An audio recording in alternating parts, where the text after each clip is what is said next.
Welcome to Friday Morning Dharma. Thank you for joining us. Some of you might be aware that I lead a meditation class at the local middle school, Aldo Leopold Middle School.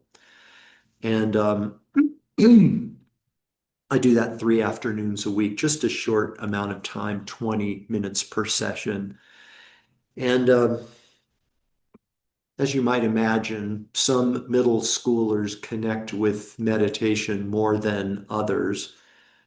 I hate to think what a meditation teacher would have had to deal with if I had learned to meditate when I was in middle school. But they can be a little on some of the middle schoolers can be a little bit unfocused, a little bit rambunctious.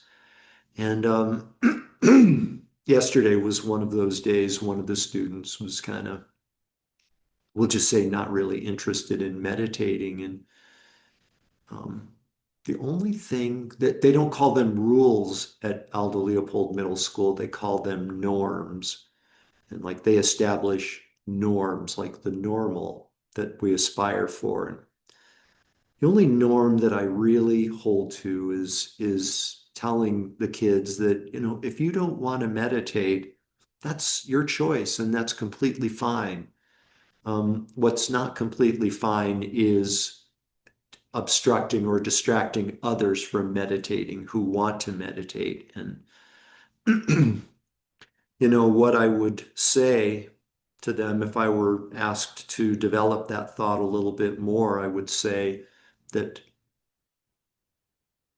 meditation is the most valuable gift that we as human beings have.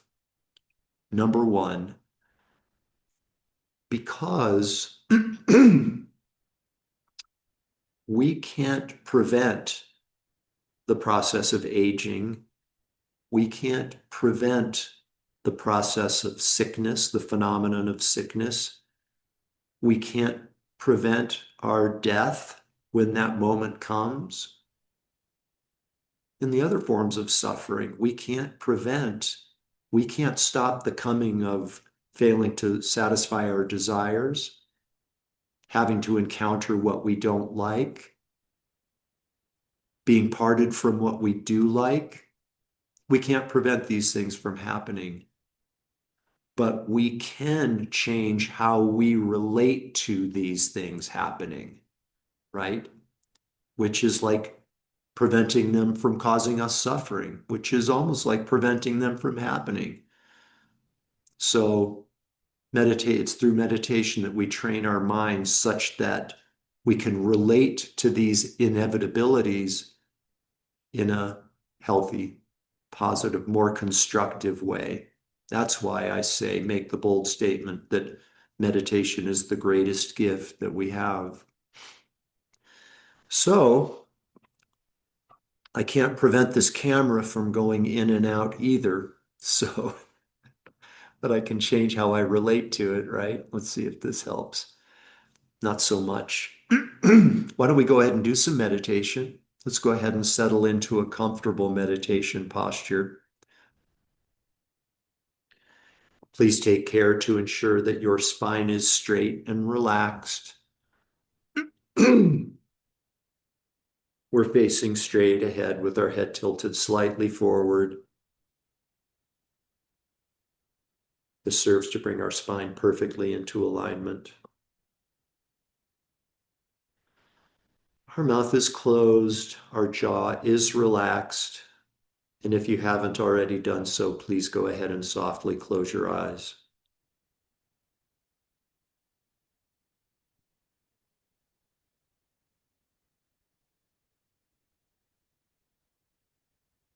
Allow yourself to be grounded.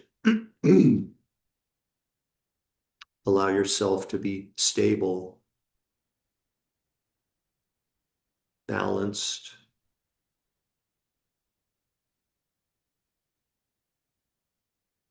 benefiting from the ancient wisdom awareness that is your birthright.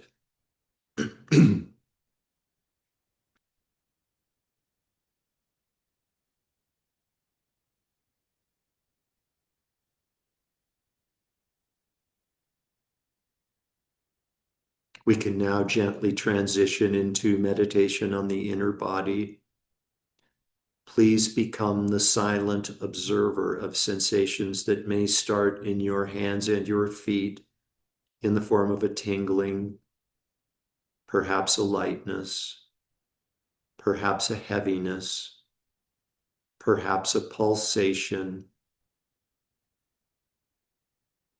No analysis is necessary. There's nothing to figure out. Just be the silent observer of these sensations and allow a more tranquil, awakened state of awareness to emerge.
Moment by moment, day after day, year after year, the mountain simply observes silently.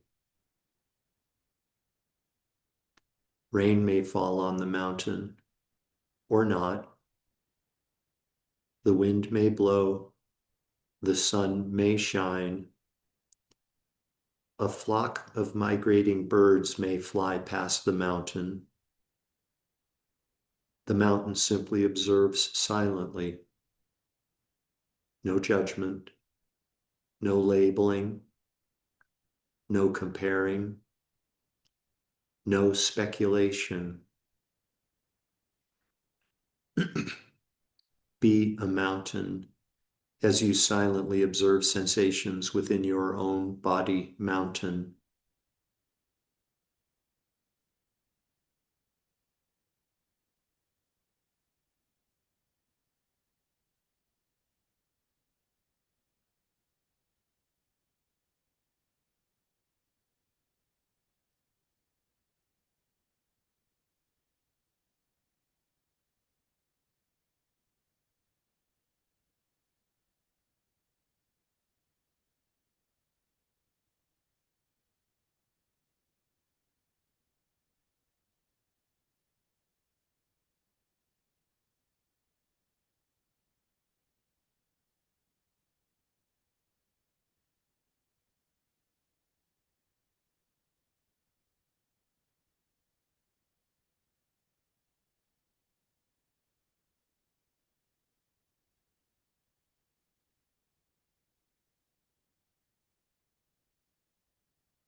Please gently redirect your awareness. Become aware again of this collection of parts we've agreed to label physical body, and allow your breathing to become less shallow.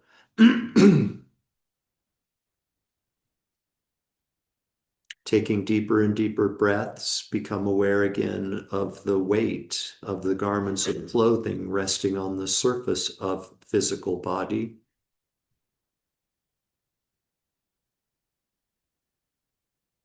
Become aware again of your surroundings inside the room that you are occupying.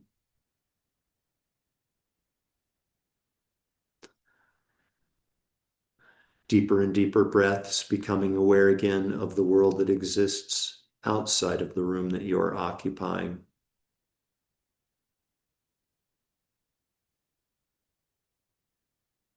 We dedicate all of the merit, all of the positive energy from this morning's meditation to world peace. May all beings without exception be completely free from all forms of emotional and physical suffering. May all beings without exception enjoy inner and outer peace. May they be happy, contented, and free.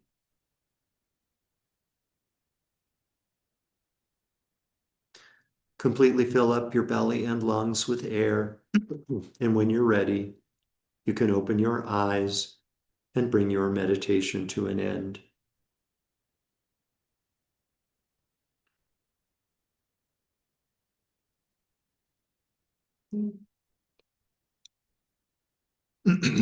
Welcome back, everyone. Let me just unplug this camera and see if plugging it back in might help.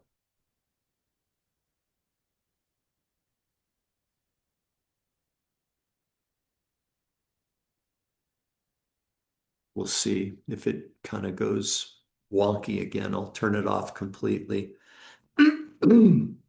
So we are continuing our journey in this book, In Love with the World, the journey of Yangye Mingyur, who Nathan, I'm not sure how much you're familiar with the book, but Yangye Mingyur was the abbot of a big monastery in Nepal, actually India, the country of India, and left in the middle of the night without telling anybody. He left a note to be a wandering yogi, homeless yogi, a sadhu. And he's describing the various trials and joys that he's experienced along the way. It's interesting. I found it interesting to observe kind of Yangye Mingyur's progression or easing into his new lifestyle. You know, he had a little bit of money with him, so he has been able to buy food rather than beg for food, as most sadhus do, all sadhus, I think. He's purchasing food, but that's going to come to an end when his money ends. Um, he he's not living on the streets yet. He's using some of his money, what little he has, to at this point he's in a guest house, renting a guest room from a kind of a house that rents out rooms. Um, he will be homeless soon in the story.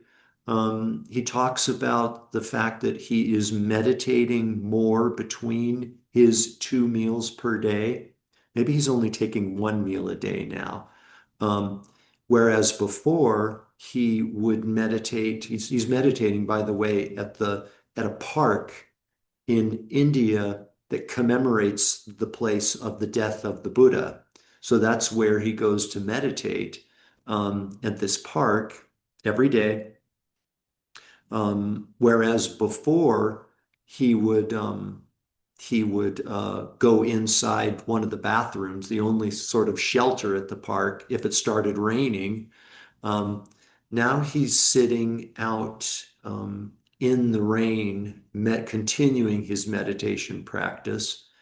Um, I find this noteworthy because it seems that Yongey Mingyur is being very and skillful and kind of wise in how he ups his game in terms of transitioning into the life of a homeless yogi.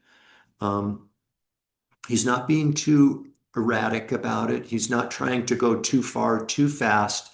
He's being very gradual and very thoughtful, mindful as he adopts this new lifestyle, gradually bringing in new elements and gradually leaving behind certain comforts, air quotes around the word comforts, that were part of his previous life. And I think there's a lesson for us to learn from this in our own meditation practice and our larger spiritual practice, whatever it may be. You know, for some of us who are just learning to meditate, just starting a meditation practice, or have been meditating for a long, long time, it's good for us, I think, to aspire to deepen our practice, whatever deepen means to each of us, and to not try to go too far too fast. In a book by Geshe Chekawa, um, on training the mind in 7 verses, one of the precepts of training the mind is to not be erratic. Yeah, because if we go too far too fast, there are usually repercussions that will come as our mind says, no, no, no, no, no, I don't like that. I'm going to go back to not only having 3 meals a day, but meals that often include donuts or, whatever our bad food of choice is.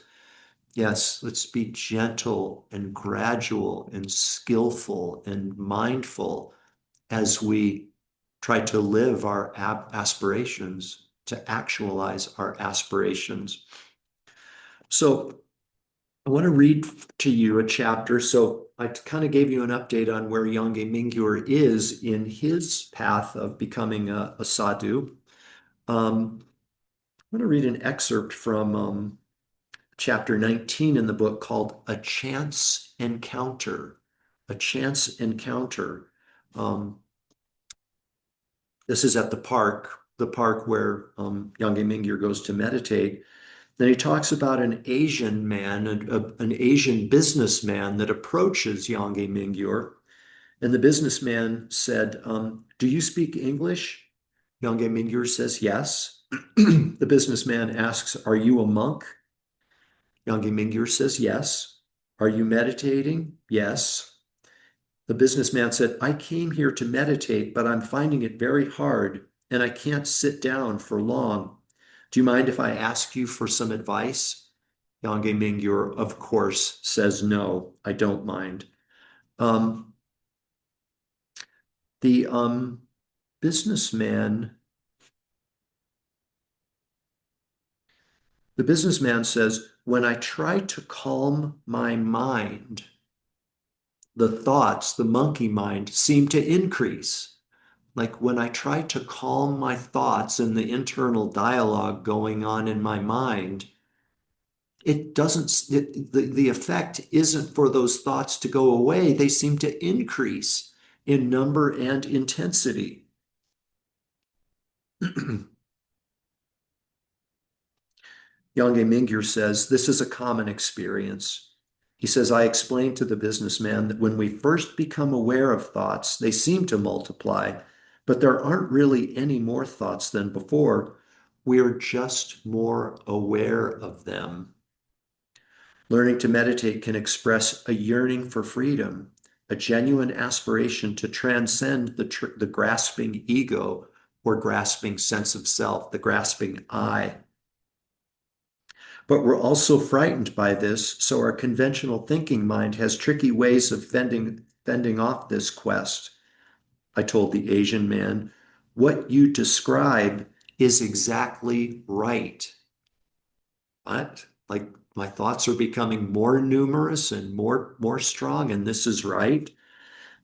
Young Mingyur continues, the first thing that happens when we begin to meditate, I told him, is that we learn just how crazy our minds are. Many of us take this as a sign that we're not cut out for meditation. Actually, it's just the opposite. It's the first sign that we're becoming familiar with our own mind. And this is a great insight.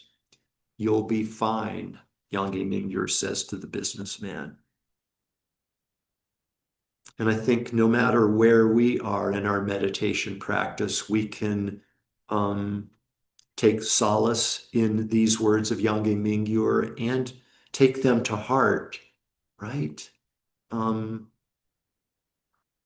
the first step is to have a clear assessment of how uncontrolled our mind is and how powerful the delusions are. But over time, over time, through meditation, through becoming familiar with the mind, naturally, those thoughts will decrease in number, will become more soft. Even if they don't go away completely, that's okay. Our job isn't to panic because we still have thoughts or to try to mute them completely. You must go, you are the enemy. No, it's not like that. It's just not to follow them as those thoughts come up and gently come back to our object of meditation, whether it's sensations in the body, the breath, whatever it might be. So there you have it, 9 o'clock. Last class in our series of 6 tonight on Buddhist activism for today's world. 5:30, either here at Lotus Center or live streaming. Have a great day and a great weekend. Thank you for being here. Most, Thanks, Jeff. you are most welcome. Thanks, Jeff. You're welcome. I'll see you later, Allison. Yep. See you later. Okay. Bye bye, everybody.